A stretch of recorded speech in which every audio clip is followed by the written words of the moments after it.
Hi పిల్లలు, ఇప్పటి వరకు నేర్చుకున్న దానిని ఉపయోగించి సమబాహు సమద్విబాహు త్రిభుజాలకు సంబంధించిన ఉదాహరణలను చూద్దాం.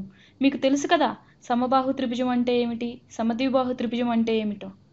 ఇక్కడ మీరు గమనిస్తే ఒక త్రిభుజంలో మరొక త్రిభుజం ఉంది. దీనిలో ఆరెంజ్ కలర్లో ఉన్నటువంటి కోణం విలువను ఇప్పుడు మనం కనుక్కుందాం. పటంలో ఇచ్చిన దాని ప్రకారం భుజం AB = భుజం BC = భుజం CD. CDని DCగా కూడా పిలవచ్చు. ముందుగా మనం ఆ త్రిభుజాన్ని చూద్దాం. త్రిభుజం ABC ఒక సమద్విబాహు త్రిభుజం. సమద్విబాహు త్రిభుజంలో సమానంగా ఉన్న రెండు భుజాలకు ఎదురెదురుగా రెండు కోణాలు సర్వసమానం. ఇది ఒక భుజం, ఇది మరొక భుజం. కాబట్టి ఈ రెండు కోణాలు సమానం. మనకు ఇచ్చిన దాని ప్రకారం లేదా దత్తాంశం ప్రకారం ఈ కోణం కూడా 31 డిగ్రీ అవుతుంది. మనకు త్రిభుజంలోని రెండు కోణాలు తెలుసు కాబట్టి మూడవ కోణాన్ని కనుగొనవచ్చు. ఎలా అంటే త్రిభుజంలోని మూడు కోణాల మొత్తం 180 డిగ్రీలకు సమానం అని తెలుసు కదా. కాబట్టి 31 degree plus 31 degree plus angle ABC = 180 డిగ్రీలు. ఈ రెండు కలిపితే 31 ప్లస్ 31 ఎంత? 62 డిగ్రీలు. ఇక్కడ రాస్తున్నాను చూడండి. కాబట్టి ఇరువైపులా ఈ 62 డిగ్రీలను తీసివేయగా మనకి ABC కోణం విలువ వస్తుంది. అంటే యాంగిల్ ABC = 118 డిగ్రీలు. దీనిని ఇక్కడ రాస్తున్నాను 118 డిగ్రీలు. కాబట్టి ఈ కోణం ప్లస్ 118 డిగ్రీలు కలిపితే మనకు 180 డిగ్రీలు వస్తుంది. అవునా?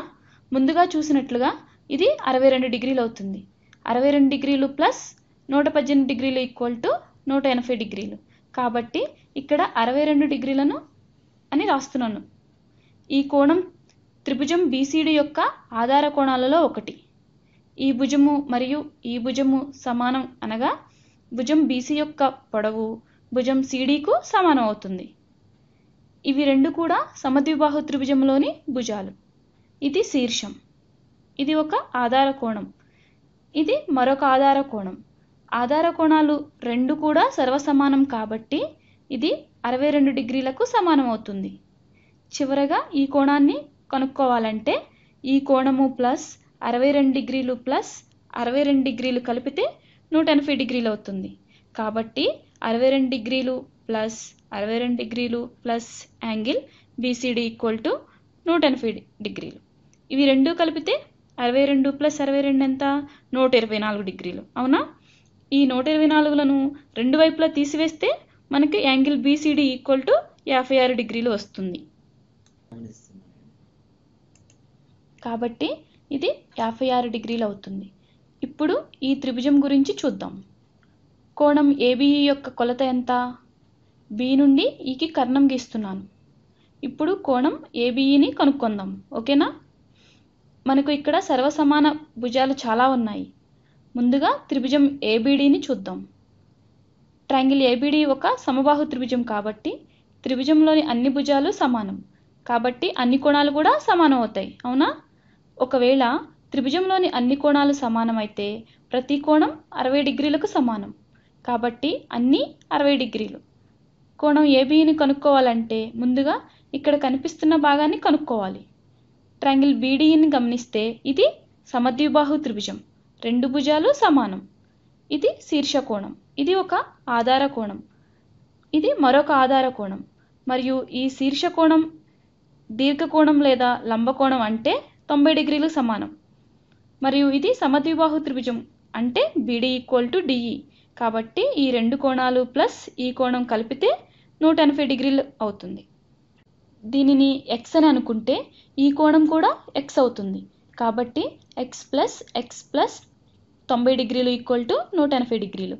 ఇక్కడ క్రింద రాస్తున్నాను చూడండి. X ప్లస్ 90 డిగ్రీలు = 180 డిగ్రీలు. అంటే 2X ప్లస్ 90 డిగ్రీలు = 180 డిగ్రీలు. రెండు వైపులా 90 డిగ్రీలను తీసివేయగా మనకు 2X = 90 డిగ్రీలు వస్తుంది. ఇరువైపులా 2చే భాగించగా X = 45 డిగ్రీలు వస్తుంది. అంటే X విలువ 45 డిగ్రీలు అన్నమాట. యాంగిల్ ABE వచ్చేసినట్లే కదా. ఎందుకంటే 60 డిగ్రీలు ప్లస్ 45 డిగ్రీలను కలిపితే యాంగిల్ ABE విలువ వస్తుంది. అవునా? అంటే యాంగిల్ ABE = 60 డిగ్రీలు ప్లస్ 45 డిగ్రీలు అంటే 105 డిగ్రీలు వస్తుంది. మనకి చివరిగా ఇది మిగులుతుంది. ఇది చాలా సులభంగా చేయవచ్చు. ఇది సమద్విబాహు త్రిభుజం. ఈ భుజం ఈ భుజానికి సమానం. ఇది శీర్షము. మనం కనుక్కోవాల్సింది కోణం బి. పైన ఉపయోగించిన లాజిక్ని ఉపయోగిద్దామా? చూడండి, ఏదైనా త్రిభుజంలోని ఒక భుజం యొక్క పొడవును కనుక్కోవాలంటే మనకు మిగిలిన రెండు భుజాల కొలతలు తెలిసి ఉండాలి, లేదా భుజాల మధ్య సంబంధం తెలిసి ఉండాలి. అదేవిధంగా రెండవ పార్ట్లో చూసినట్లుగా ఒకవేళ ఇది సమద్విబాహు త్రిభుజం అయినట్లయితే ఈ కోణం ఈ కోణానికి సమానం అవుతుంది. దీన్ని x అనుకుంటే ఇది కూడా x అవుతుంది. కాబట్టి x ప్లస్ 36 డిగ్రీలు ఈక్వల్ టు 180 డిగ్రీలు అవుతుంది. 2x ప్లస్ 36 డిగ్రీలు ఈక్వల్ టు 180 డిగ్రీలు. 36 డిగ్రీలను ఇరువైపులా తీసివేయగా 2x ఈక్వల్ టు 144 డిగ్రీలు అవుతుంది.